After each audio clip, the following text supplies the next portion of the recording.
Gods, I hate him. Him and his hyperbole and his hubris.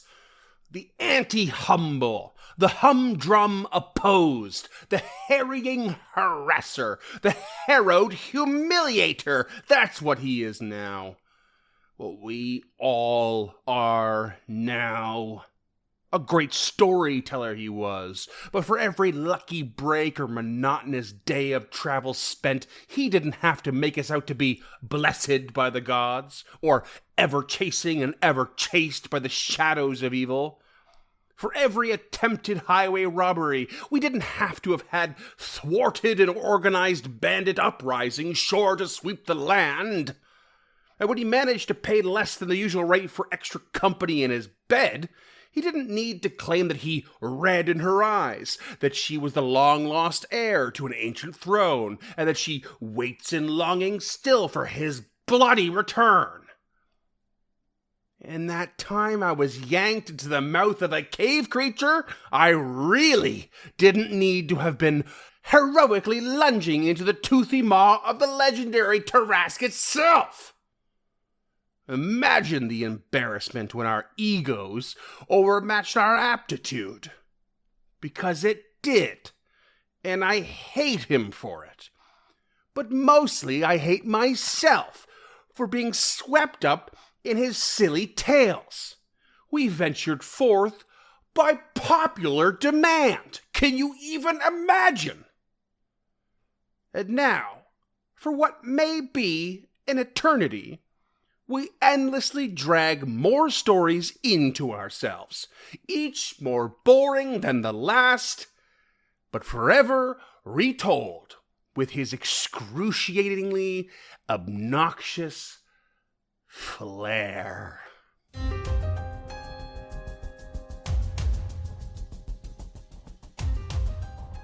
Hey there, creatures, and welcome to Encounter This, a podcast exploration of the creatures from Pathfinder 2nd Edition and the lore that surrounds them.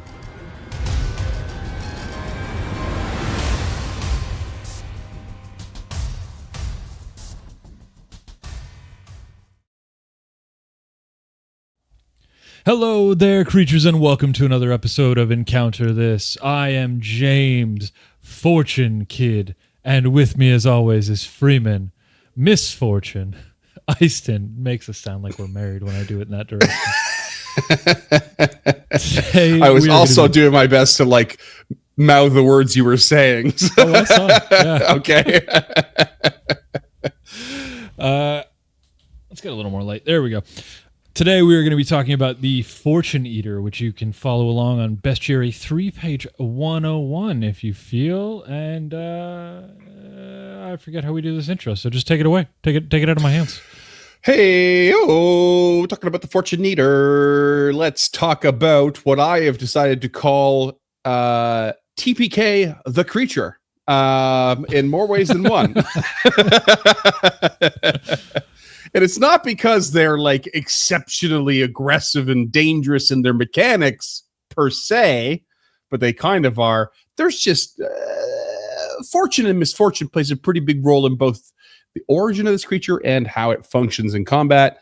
So let's talk about what this thing is. You might as well put the picture up right away because this is basically a group of adventurers that have died together. So what TPK has happened. Oh.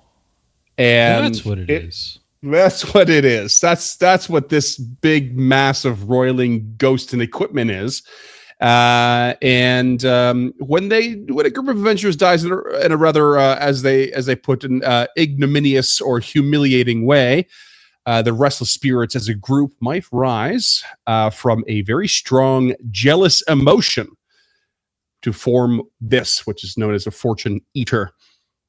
Basically, The collective entity is jealous of other potential adventurers completing their quests, jealous of the fact, and humiliated by the fact that they were embarrassingly killed, I guess. Okay. For our audio listeners, it's like this green, I'm just going to say ring wraith, holding a shield with a bunch of swirling spirits around it. Inside, there's a tin cup an adventurer's pack, a torch, a wayfinder compass, and a shield, just kind of like swirling around this thing like a You said wing, holding I a shield. guess. It's holding a sword, but there is a shield kind of like There is a shield, mixed yeah. into the it's like a swirling vortex of ghost and spirit. You can even see a bow on its back. And there's a backpack flitting around with like a traveler's mug, I guess, and a compass, a torch. Yeah, it's just a conglomeration of very typical adventuring equipment with these spirits. I love this art, I gotta say. The contrast between the green and how the green is done with very few like actual black lines is really, really impactful in a way that I didn't think was gonna. So I've seen this small as a token, but I haven't seen the artwork large yet. But it's really striking. Right. There's definitely another green-oriented incorporeal undead in this game. I'm forgetting. It's not the. I don't think it's the poltergeist. It's probably the specter. But That sounds right. definitely different vibe. Despite a bit of a similarity in the aesthetic, because this one, like, as a specter, from what I recall, really evokes like, oh, terror. This is awful. Oh my God, death, death, death. This one really gives you a bit more of a comfortable vibe in that it seems familiar rather than crap, it's going to kill me. I mean, not that this doesn't look like it's not going to kill you. It definitely looks like it's going to kill you. But I think there's an interesting thing there in the artwork style, and like this one has a familiarity to it. Like these look like objects I could carry.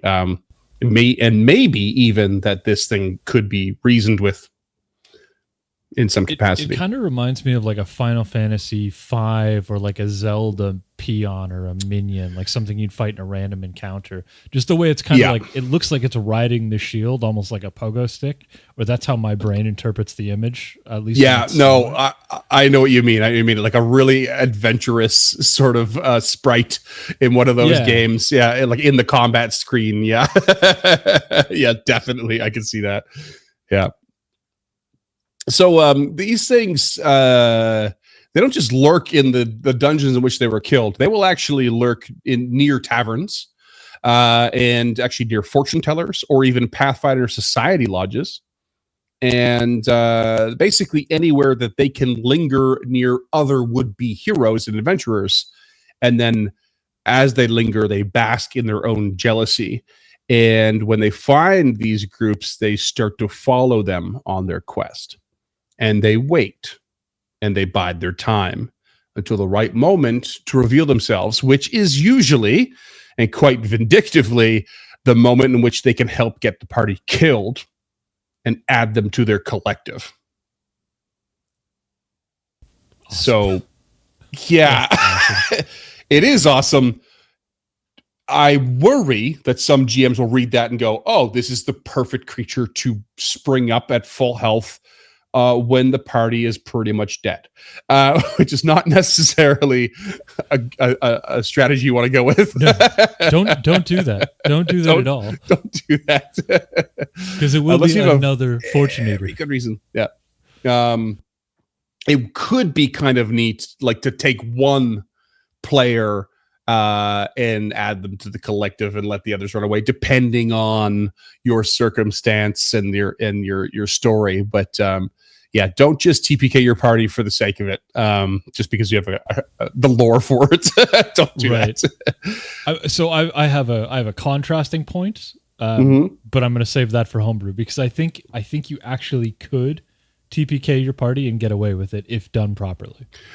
Well, you could. there's some interesting things you could do with this creature for sure. I do love that it is so directly inspired by TPK, a party being TPK'd. Certainly now the sort of creature is going to keep in the back of my mind in case we ever find ourselves with the TPK. But I'd kind of be disappointed if you didn't use it now. Right. So they will follow the party, of course, and strike at an opportune moment. But they also might actually simply lair near the powerful enemy that killed them, especially if that lair, that area is constantly and perhaps quite recently sought after by adventurers. So they don't just have to go find the tabard and then find the group.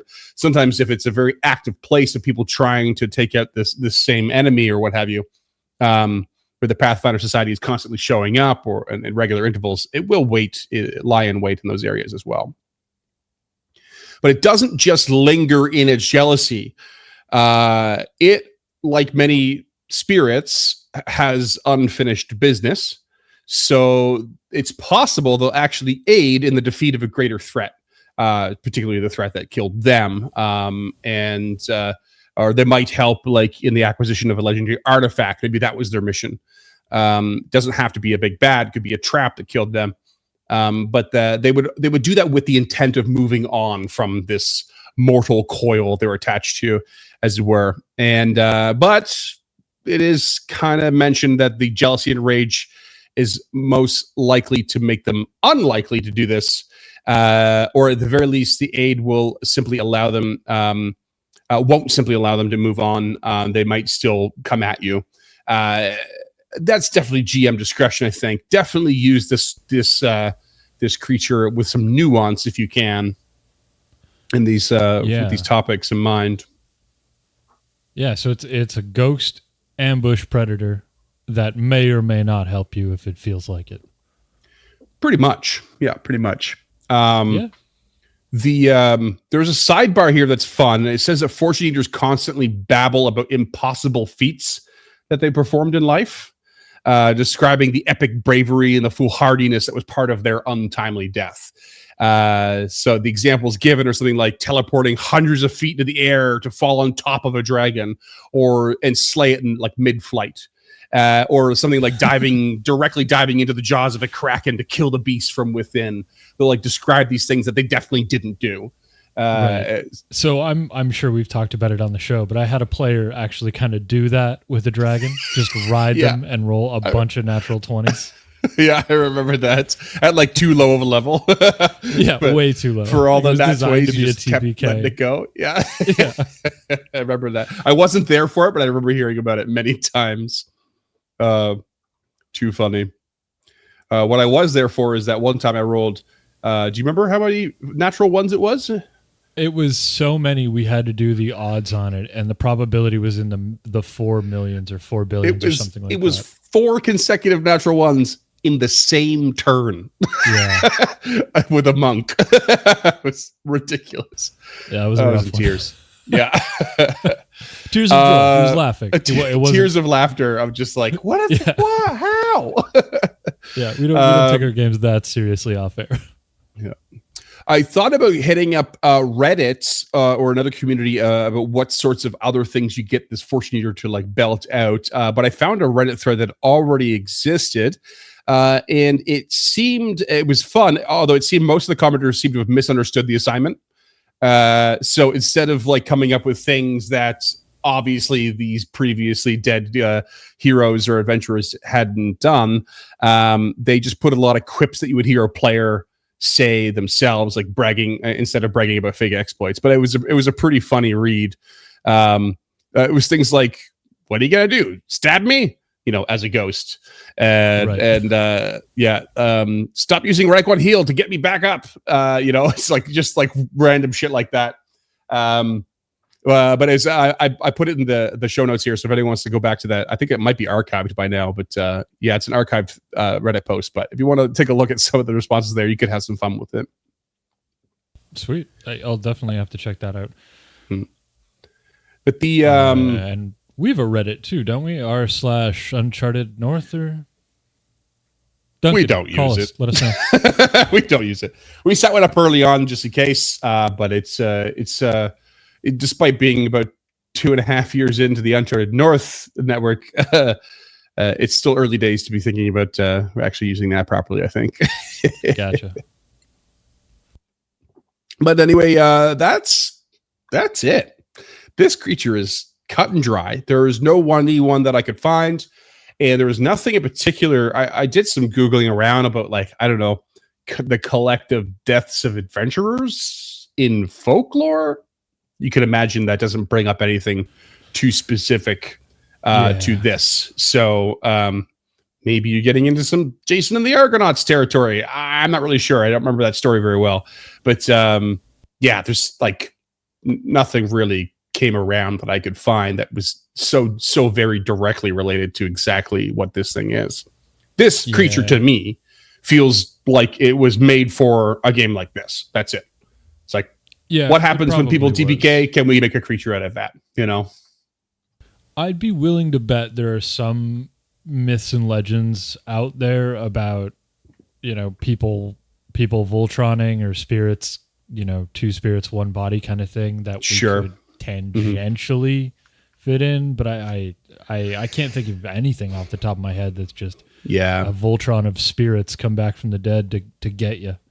Yeah, like I already know that there's another creature in Pathfinder called the Binumir that is like two spirits that are like one creature kind of thing. So that already exists. That's not what we're covering today. And I'm quite sure there's a folklore out there for that, but I would wait to cover that creature if we do. Yeah. That sort of thing.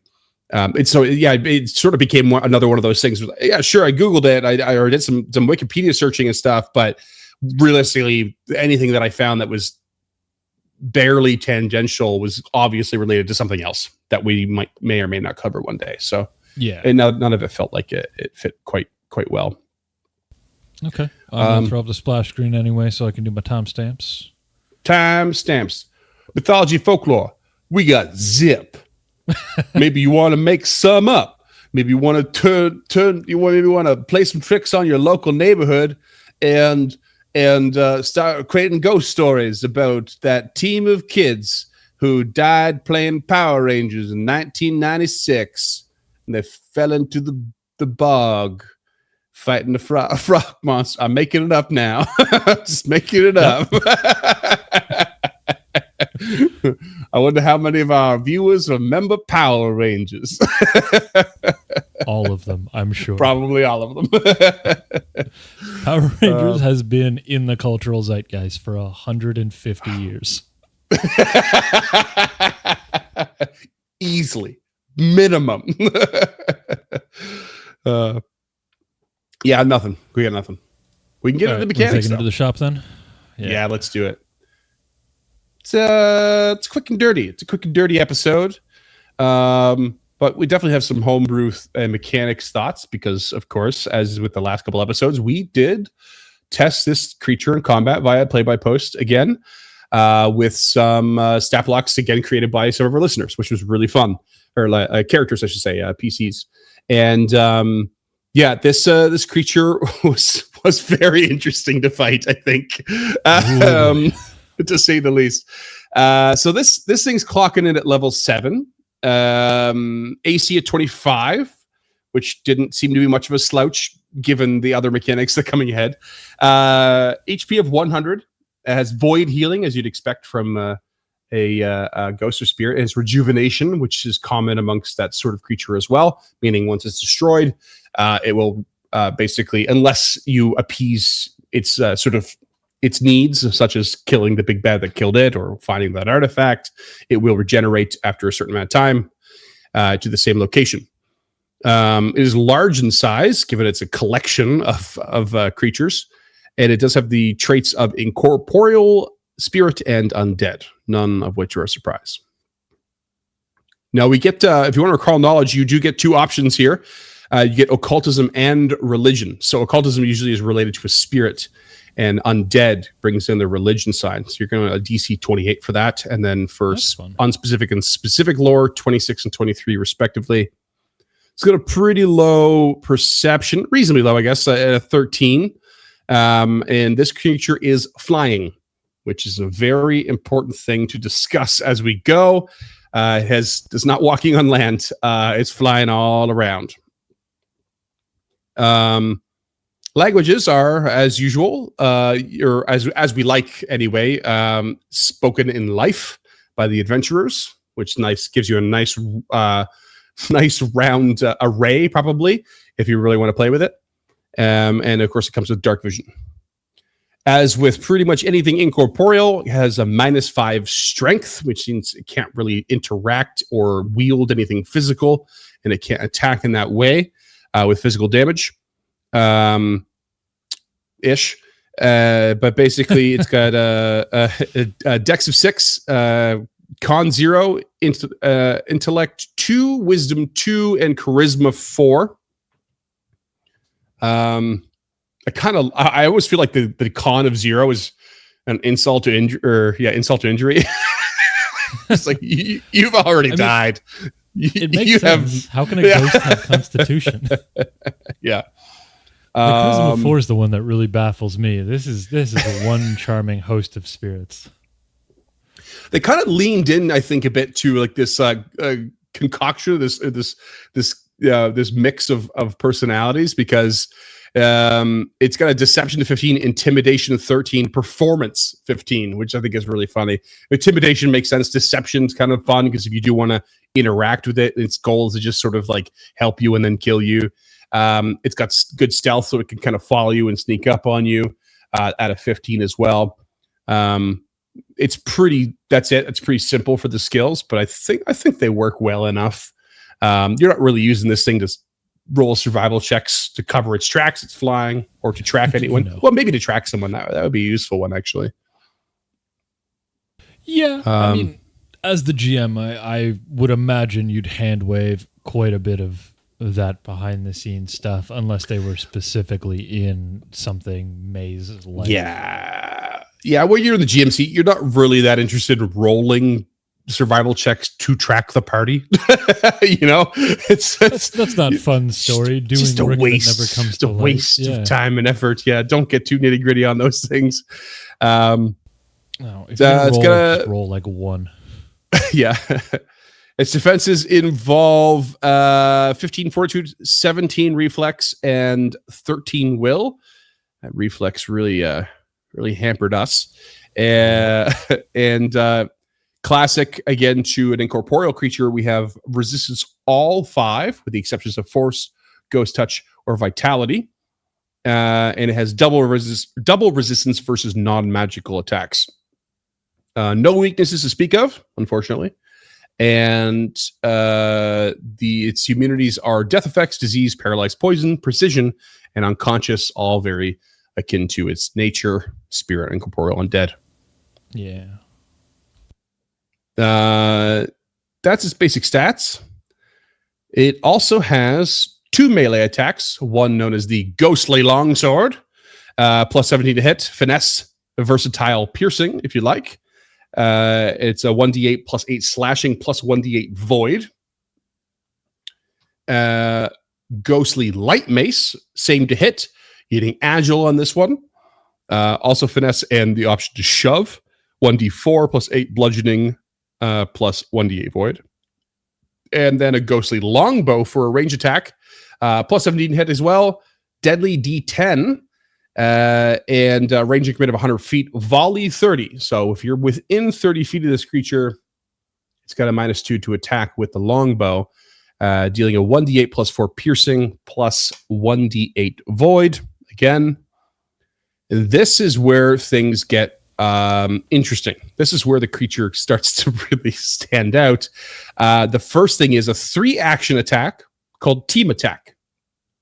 So really interesting things happen here because basically the dead teammates coalesce to attack with phantasmal version of the weapons they used in life, and basically make one of each of the attacks above. So 1 longsword, 1 light mace, and 1 longbow in any order against separate targets. No multiple attack until after all of the attacks. So just none for that turn, basically. This thing happened to be hasted somehow. Yeah. That 4th attack would have full map, but not until after this. Now, this is powerful, or at least it can be. Plus 17 is no joke. We fought this creature at level 5. What's no joke about fighting this thing is the next 2 things is Unluck Aura. So it's a passive aura, 20 foot says here. Yeah. It has the divine, mental, and misfortune traits. Basically what happens is when you enter the aura, you have to make a DC 23 will save, but you have to bake it rolling twice and taking the lower result the moment you enter it, which is a bitch. It's a bitch. If you succeed, you're temporarily immune for 24 hours. That's good. That's just a regular success. If you fail, you must roll twice and take the lower results on all checks within the aura. All DT20s. DTI words. All D20s. D20 rolls. Yeah. Brutal. In this game, like we've mentioned many times, how tight the math is and how we've come to understand it. And it's very obvious that fortune and misfortune rolls are few and far between for good reason. They are very powerful. They make a fight really swingy. They fuck with the probability of a tight math system. And you are just taking rolling twice and taking lower the result constantly. And it's brutal. Absolutely brutal. The reaction that this thing has is called luck osmosis, which has the divine trait. And a creature that is currently affected by unluck aura has just rolled 2 d20s for a check and has taken the lower result. That's the trigger. The effect is that the fortune eater stores the higher of the 2 results and uses that in place of its next d20. This is a fortune effect. So it can't double up on these. It can, and it also specifies that it can only have 1 number stored at a time. So you can't stockpile.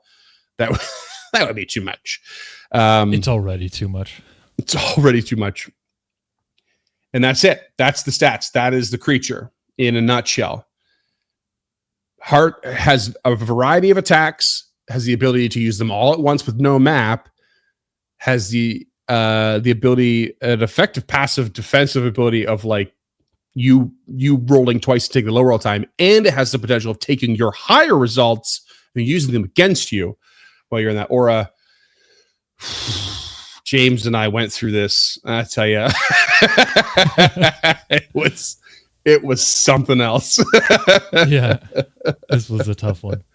Yeah. Cam, of course, our good buddy Cam, ran us through this creature. This was a bit of a smoother fight in terms of us being organized, so it took a little time with our schedules. But holy crap, it's not actually a spoiler, but I wanted to throw up the splash screen anyway, so I know where to hit the timestamp. Just in case. We will get a splash screen. That's a good call. Yeah.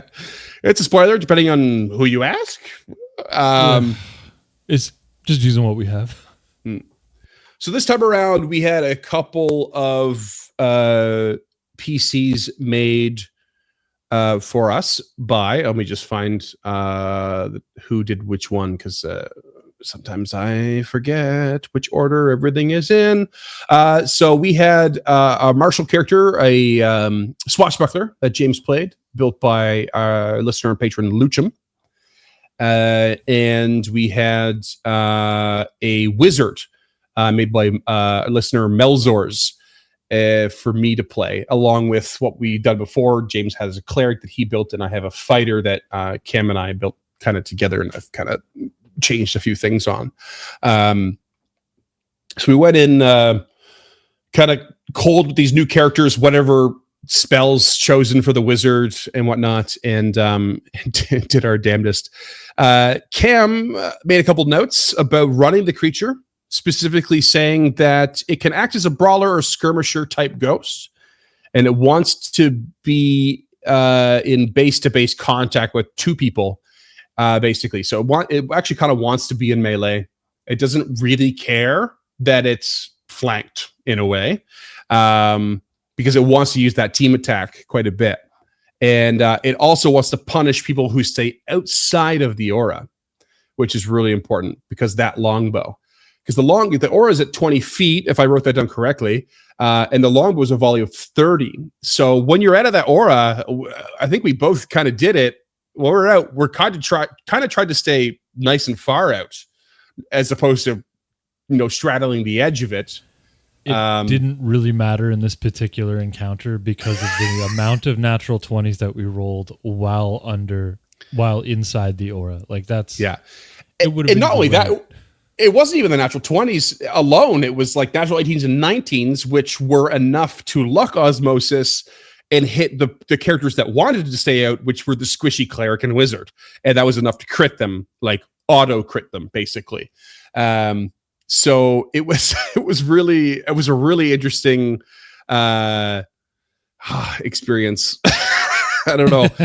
Cam goes on to say that it forces PCs to move to attempt to rid themselves of the misfortune of the unluck aura. So that's an important thing. It's something I thought of early on. We both tried it at different points with the fighter and the swashbuckler, respectively. But if you run out of the aura, it's as long as you're in the aura. If you failed and you're in the aura, you have the unluck aura. But if you leave it, you lose it. It's gone. But if you re-enter it, you get to re-roll and have a chance to succeed and be temporarily immune. But you are still re-rolling and taking the lower result, which is not good. It's just not ideal. But we both tried it. I think I might have tried it twice. I know you tried it at least once. We both failed. Yeah. It just didn't work out for us. At one point I rolled for the wizard thinking I was in the aura, but it was actually the cleric's bless. So I just wasted my own. And I got a natural 20 and I just wasted it or something. I got a natural 20 and then something else. But yeah, there was we both fell into that, like, oh, maybe, just maybe I'll take that risk, spend some action economy, get out of the aura, come back in, take my chances. Maybe it'll be worth it. It didn't work out. Yeah, mine was calculated because I wanted to try and avoid a team attack at the same time. I never ducked out of the aura on the rounds that you did, specifically for that reason, was to not give them the opportunity to team attack. Yeah, for sure. Yeah, the team attack was biting us in the ass in a way. So here's where that kind of flip floppy. I might also actually recommend the run and gun tactics and coming back in more than we did by the end of the fight, because this one thing that we went over, me and Cam anyway, was that it can't luck osmosis your higher roll when you are triggering the unluck aura roll on the way back into the aura, because you have to already be affected by the aura for the reaction to work. So it becomes a pretty decent tactic when you think about that, in that, because if you stay in, every time you are attacking or rolling or attempting something that you as a player or as a character are rolling a d20, you run the chance of the GM deciding, I want that higher roll. If you leave and come back in, that double roll, they don't get a chance on that one. And that's important for the GMs to remember. Don't rule that you can nab that one too. Just, it's not a thing. But we kind of, at some point, we were just like, stand and bang this thing. We got, we're going to die or we're going to kill it. One of our high rolls, you know? And yeah, it was just there was always something stolen no matter what we tried every round. And it was always brutal. And the MVP of this fight was attacks, particularly spells, that force saving throws or just auto hit. So Force Barrage, Magic Missile came into play. And 3 action heals. I think that was the clutch for me. I really thought Infused Vitality would go a longer way than it did, but you still have to hit. And when you're rolling 2 dice to hit, no thank you. But it's I think it was still clutch though. I think your cleric was the most clutch in this fight, because even when I was hitting, because it has resistance all 5, you know, and I don't have ghost touch and I don't have force with, like, you know, swinging my fighter's pick, most of my physical damage is not going through. So adding that vitality damage to the hit was like, it needed to be there, you know. I threw it a Thunder Strike at one point with my wizard, and it just rolled low enough damage that it just absorbed. I just got unlucky damage. So just having any bit of source of the damage that goes through no matter what and ignores the resistance was huge, absolutely huge. Yeah, and then I you think just I blew at one point 5 3-action heals in a 6-round combat. Yeah, you you were just standing there blowing them, healing everyone and damaging this creature. And I think it saved every time on its forward to save, but it didn't matter. Yeah, it's getting damage in. It's getting damage in. That's what mattered, because we could not go toe to toe with this thing with like basic hits. It was impossible. No, the most damage I did with my swashbuckler after resistance was 3 and 4 points of vitality, and that's a max on the 1d4 added for an infused vitality. Yeah. Ridiculous. Yeah. And it was we failed religion checks. You failed religion checks to recall knowledge. I think you were the only one who tried it. And we ended up both at one point trying to trip the creature, because you can trip a flying creature, in case players are unaware of that. But that bit us in the ass because we didn't know it was the highest save on the creature. And I think twice you critically failed and tripped yourself. Yep. And I think at least 2 of the 3 times we tried this, it stole numbers from us. Yeah, both times I tried it stole, like to the point where I just left the swashbuckler prone for an entire round because it didn't matter. Yeah. And because Cam is Cam, they were just, as soon as they had a high number for this creature, it was immediately longbow targeted at one of the casters far away, because they are the biggest threat. Even flanking this thing with it permanently off guard, can't do it. Just like so little chance of success. I think at one point I did manage to fear it with an intimidating strike, and maybe that helped you hit once with the swashbuckler. Maybe. I'm positive it did. I'm absolutely okay, which is amazing. Every plus or minus one matters. Like 16 to 19, and then like 4 to 7 on the other die.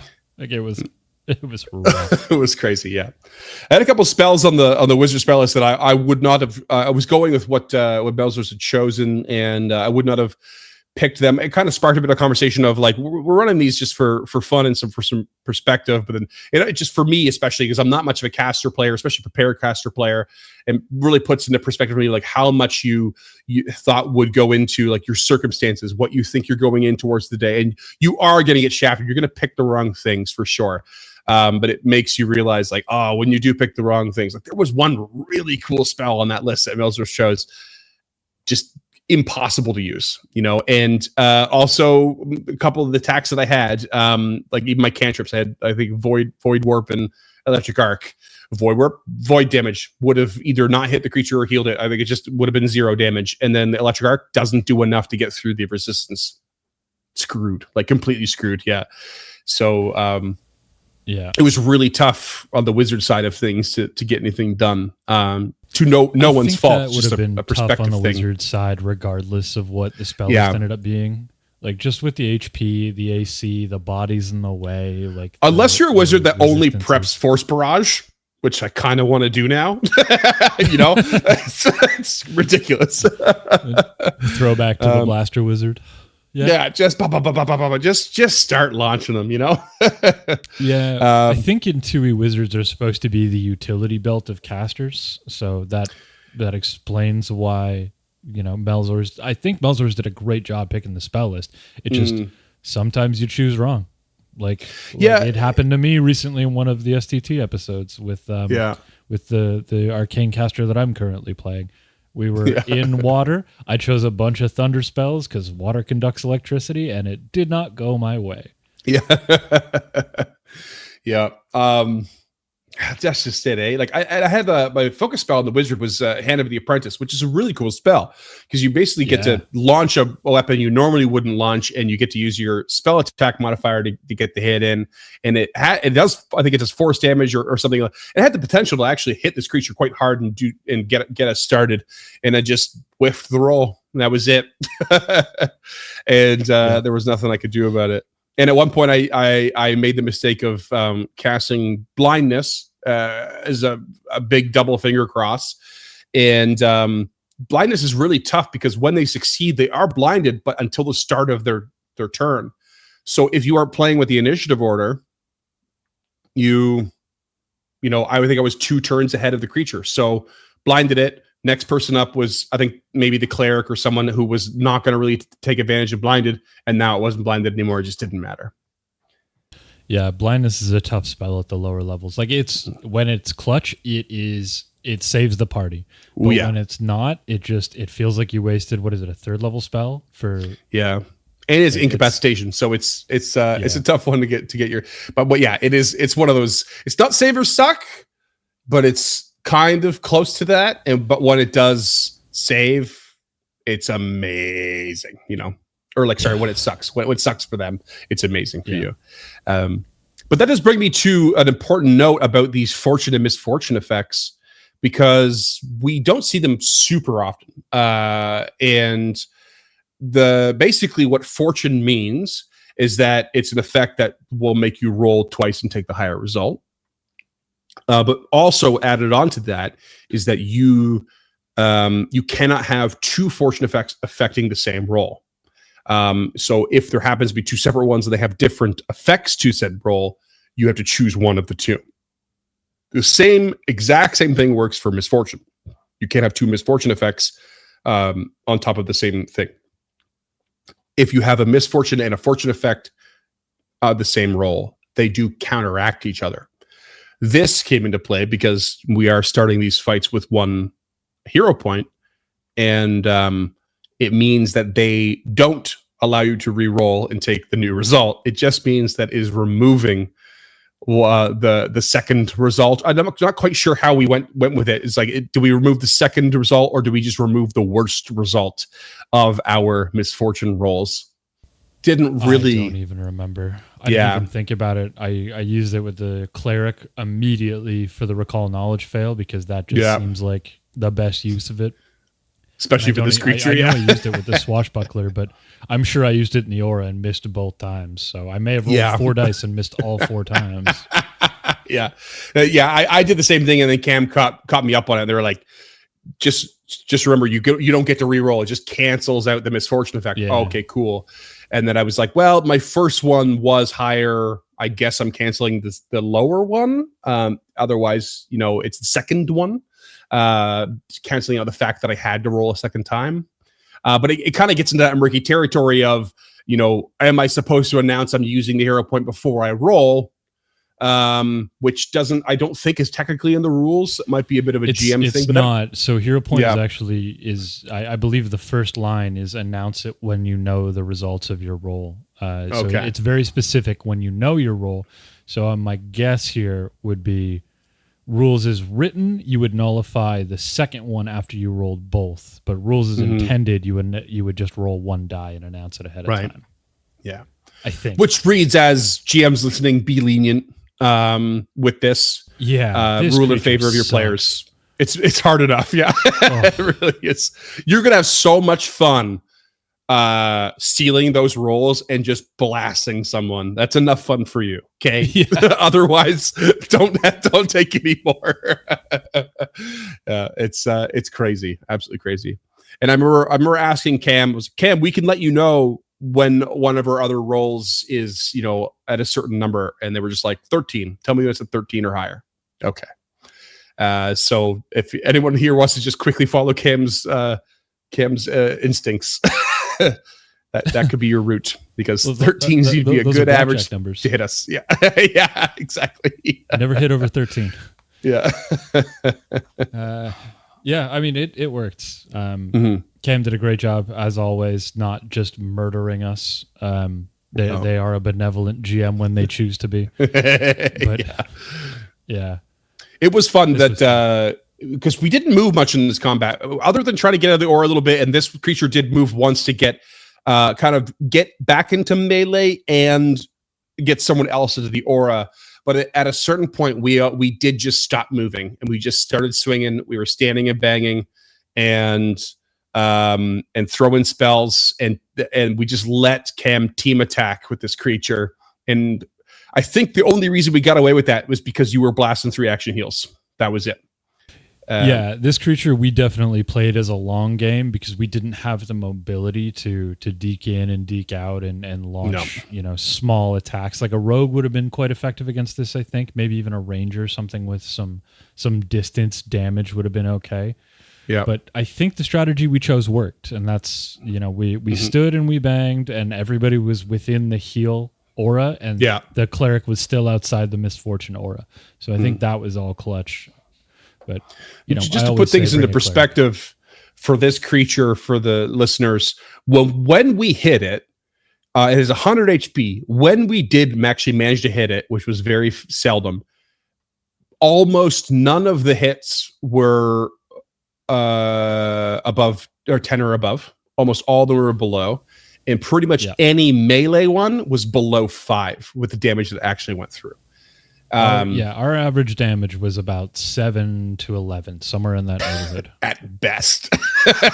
And my final blow, I'm the one who killed it with the fighter, and the final blow was a meat to beat on the AC with a lucky like low roll basically, and I'm pretty sure I came close to meeting to beating on that whatever health was left, but I think I hit it for 12, which I remember when I rolled that and 12 went through, and I was like, hell yeah. Like, that's beast damage. It's not beast damage. I have a fucking fatal D10 pick. It's not 5th level but fighter with a fatal D10. It felt like it in that moment. Yeah, 12. It really makes you feel like a hero bad. When it goes through though. It really does its job. Don't run more than one of these though. Just one at a time. Yeah, not cool. But yeah, it was all in all. It was a fun combat. And it made us really want to do one not play by post. I think this one's the one that really got my juices going. It was like, I really want to do a live one if we can squeeze like half an hour in sometime in our schedule and get it done. It'd be really cool. So yeah. All right, let's jump into some homebrew real quick if we're good on that. This will come up in the homebrew, I am sure. Sure, yeah, bring it on. What do you got? There's one glaring thing that I would change about this almost immediately if you were going to run it more than once or more than one time or more than one creature, and I would just change the unluck aura from when entering the aura to first time entering the aura. So what I would do, what that does in my mind mechanically is the first time you enter the aura, you get a misfortune on the saving throw, but every time after that, you just get a regular saving throw. That's the only thing about this creature I would change. Oh, okay. So if you do those hit and run tactics, or if you have a party built for those, I wouldn't change it.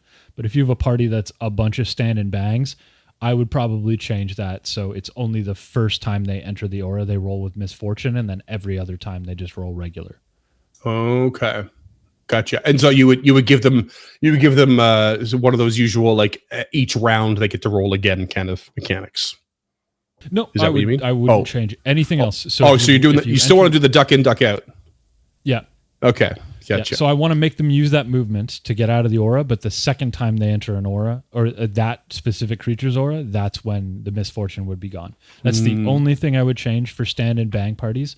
Again, if you've got those lightning fast, monk rogue parties, I would just kind of leave it as is because they can just zip by, attack, and keep going. Yeah. Okay. So I think the thing that I see what you're saying. I dig it. But I want to go more complicated. Surprising no one. Please do. Yeah. One of the things I think is disappointing about this creature is that it wants to gather more adventurers into its coalesced state, but it is not one of those creatures that is designed with templates in mind like some other creatures are, especially undead creatures. I'm always, and I've said it before, I'm always put in mind of the Grave Knight in this game. It's got a really cool setup for a template so you can build your own, and we've had new books added that add on alternate abilities that you can give the creature, and you can kind of play with its creature level. It's instead of just having this static level 7 creature. So how cool would it be actually if it actually killed a PC and it grew by a party member, and that increases its abilities, and then you should have a guideline as to how to increase its abilities, reasonably logically, to give it a higher CR level, and then add to its abilities, not just its DCs, but maybe the team attack suddenly becomes 4 attacks, but you're limiting it in a certain way.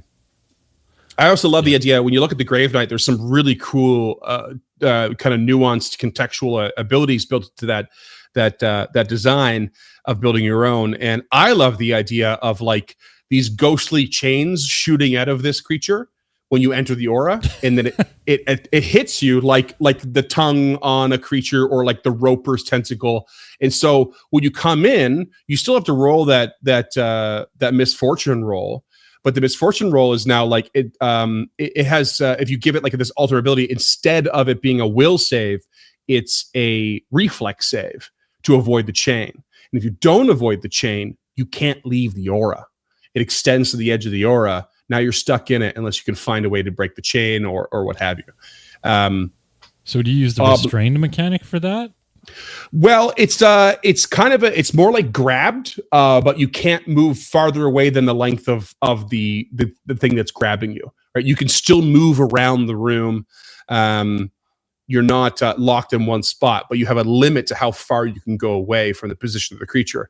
Because if you want to do this hit and run tactic, I think it's a cool idea to keep you from doing it if possible. But also providing an opportunity to break free of that if possible as well. Right. You want a multiplayer built ghost scorpion. Sure. Why not? Get over here. But I think it's just apt thematically. Like it wants to make you part of it, so it's chaining you and pulling you towards it, and maybe even give it an ability where it pulls you in. So as someone who is trying to get away from the team attack and the melee sides of it has a single action pull. Like you see that in creatures like the Frog He-Myth or the Roper, or various other ones that have these like long tentacle attacks. So I think that would be neat. Do they want to add more to them? I didn't really get that from the lore. Maybe I missed something. Yeah, it was kind of quickly tucked in there, but it is part of their thing. Like the reason they're killing you is it's just that sort of illogical incorporeal spirit kind of thing where it's like, oh, I'm angry that I didn't get to complete my quest, and now I'm stuck wishing I could, but trying to stop everyone else from doing it as well, and they must feel my pain as well. They must. And it's a very, very common pattern in that attitude that we've definitely come across several times, or at least I have. Than Scorpion. Yeah, for sure. Yeah. Your soul is mine. It's been the same actor for 20 years. He's so good. So good. Yeah. Rent free in my head, that line and his face. When he says it, for sure. Yeah, and his face. He's still doing it, which is crazy. He did all the Shang Tsung lines, at least from Mortal Kombat 11. I haven't played the new one or whatever it is. So good. Yeah, awesome. That's a really unique change. I love the idea of this becoming a template where you can just, here's 3 party members, plug and play kind of thing. I got a witch, I got a fighter, I got a bard, and you choose their 3 highest skills, and you get the bonus to that. You get 3 attacks. How cool would it be? It's like pick the classes that are in this group. Oh, it's a champion. Okay, let it raise shield.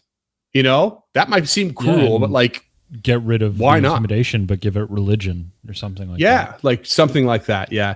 So a template structure in that way, I think would make a lot of sense. I think it would be way more interesting. And again, it's the idea would be not to make this level 7 creature more powerful and more deadly. It's bad enough, we know. But to give it more range of like, okay, maybe we can go to level 10, maybe we can go down to level 5, something like that. I think it'd be cool. Yeah, I think you could probably just tweak I'm sure there's a template, like a weak template for it, which I'm sure lowers the creature level. Yeah, so there's a weak template for everything, but already. All that does is go down by 1 level and reduce HP damage and DCs. Same with the elite template; it just goes the opposite direction. It doesn't create anything nuanced, right? Right. It's just something to consider when you want a higher level creature slipping into a lower level role. You can throw the weak template on, but even then, it's not always recommended to do because sometimes the nuance of the creature's abilities are too much for a group of a lower level. Or if you're taking an elite, it's too much for the level that you're trying to pit them against, because they don't have enough resources to attack this thing without D20 attack rolls. If they're level 3, they just wouldn't, or level 4. It would be so much more of a nightmare to just throw a weak on this and throw it at a lower level. It's really about awful at 4th level. Just awful. It would have been impossible. You really need that 5th level ability score increase. Yeah. I'm lucky that I had the build that I had on the wizard, despite the list the spell list being kind of against me for this particular encounter. The fact that I had I forget what it's called, but it's like spell substitution. No, it's spell substitution. Something else. It's basically there's no curriculum chosen, so I get to use the drain bonded item once per spell rank that I have, rather than just once per day. And I think awesome. Yeah. And item is sick. Yeah. And the fact I actually didn't use it for more than one spell rank level because I didn't have the option. But the fact that it was lodged in my head, like I have a more powerful version of this than the usual wizard, is what made me remember, so I could get a second force barrage off, basically. Right. So it was if I had a different spell selection, it could have been so much more. Just if you just throw it like saving throw spells to get some damage in. It's a kind of actually, oddly enough, this becomes one of those weird moments where you're fighting a single creature technically, but or single target, but you actually want to throw a fireball at it, which normally you want to throw at a bunch of lower level creatures to get the most effectiveness out of it. But like in this case, you kind of just want to get any damage you can in. Period. Yep. The exact opposite of my Magus. You want AoE spells and save spells instead of AC spells. You really that's one of the beautiful things about arcane spellcasters, I think, in particular, is that they have that utility of both. And because you said that earlier about them being utility. They have so much potential to be utility, and have some potential of blasting. So much complaint about the system for the casters not being blasters anymore, but there are moments in which they definitely are. They're just not like all built into one spot like they used to be, or one or two or three spots. Anybody who says that hasn't seen a chain lightning go off. Like, get the fuck out of here. Wizard's not a blaster. You can absolutely build any spellcaster as a blaster. Yep. There just aren't as many spells in each tradition as there used to be. Mm-hmm. Like Arcane used to be, Evocation is the blaster school. Right. But now that we're dealing with Arcane, Occult, Nature, and or Primal and Divine. The spells are split up differently than they used to be. Mm-hmm. So, you can have theoretically a cleric who's a blaster. Yeah. Like my cleric. A lot of people complain that the divine spell list has very few damaging spells to begin with, and they think they call it weak. But you're like, that has some spells, but when they hit, holy shit, And we've both seen in action through Cam that psychics are blasters. Yeah, straight up. Psychics yeah. There's no such thing as a blaster in 2E is false, because if there is one, it's that class. It's insane. Yeah, I would say the occult spell list is the closest to a blaster currently. It can be, it has the potential in various ways, But that was the role that sorcerer was designed to fill when they slotted that in, was your blaster caster. Yeah, it's an interesting mix, but long story short, you want to hit this thing with things that it has to roll on, not what you have to roll on, if you can. And that is your method to that is Freeman's method to success. The new ending tagline on Encounter This. All right, and since he said ending, that means we can all get the fuck out of here. Thank you so much, creatures, for listening. If you like this shit somehow, you can find us over at patreon.com/unchartednorth. $5 a month will get you handwritten thank you notes, some goodies, some buttons, some stickers, that kind of stuff. $10 a month, you can suggest a creature, so we can, maybe you want to see the Spectre from 2E, $10 a month, you can suggest that, and we will do it. Suggestion is a very gentle word. We haven't turned away a creature yet. We've made some tweaks, some suggestions, delayed some things, but we've never said no to a creature. So it's not just a suggestion. Your creature will get made with your assistance in some way or another. I don't know if there's any confusion about that, but it's not here's $10, James and Freeman, maybe do this. It's no, here's $10, Freeman, you're going to cover this or this. And, we're going to do that. We always get a list of options because the listeners, the patrons have a hard time choosing just one because there's so many, right? So we work with what we get, and then we try our best to encompass as much of it as we can. Exactly. If you want to see images and you're an audio listener, you can head over to any of our socials. They're almost all at Uncharted No, including TikTok, Twitter, Threads, Instagram, all the Zuckerberg ones we're on. We have a TikTok? I just saw it scroll by, so we better have a TikTok. Scott, we better have a TikTok. The scrolling socials is not easy. It is the hardest thing I've had to make for this entire network. Video editing is awful, and I'm so bad at it. So there better be a TikTok. There might not be anything on it, but we at least have the name reserved. We're too old for TikTok, so we'll never. That'll just be a nebulous question for Scott. Our listeners are forever searching. Where's this mysterious TikTok account? Right. I've been searching for ages. It's actually just the death knell hanging over my head. I don't even know where I am in my speech at this point. So if you're an audio listener, subscribe. We're awesome. Yeah, do that. And if you want to see it, you can go over to youtube.com/@encounterthis. All of our videos are there. Everything from 100 on, at the very least, is up there. I want to say we're working on the back catalog, but we're not really. I want to work on the back catalog, but there's a lot of shit going on. So yeah, check that out. If we could become full-time employees of our own network, shit. We if we could even get much shit. 1 day a week, like one paid day a week of me, the amount of shit that would get done would just be insane. Seriously. Yeah, well, maybe one day. I mean, again, patreon.com/Uncharted North if you want to help us in that goal. If not, just, tell somebody about us. Maybe a coworker, maybe a friend, maybe your DM, maybe somebody who's really into Voltron ghosts. I don't know your life. Could be a thing. I'm sure it's wonderful. Yeah. It's got to be someone's That's going to be it for this week. We need to get out of here. This is just 5 minutes of rambling at the end of each show. It's worse today. Yeah, so that's it for me. I'm done. Whatever the thing that I normally do is. So Freeman, do your thing. Okay, bye. Bye.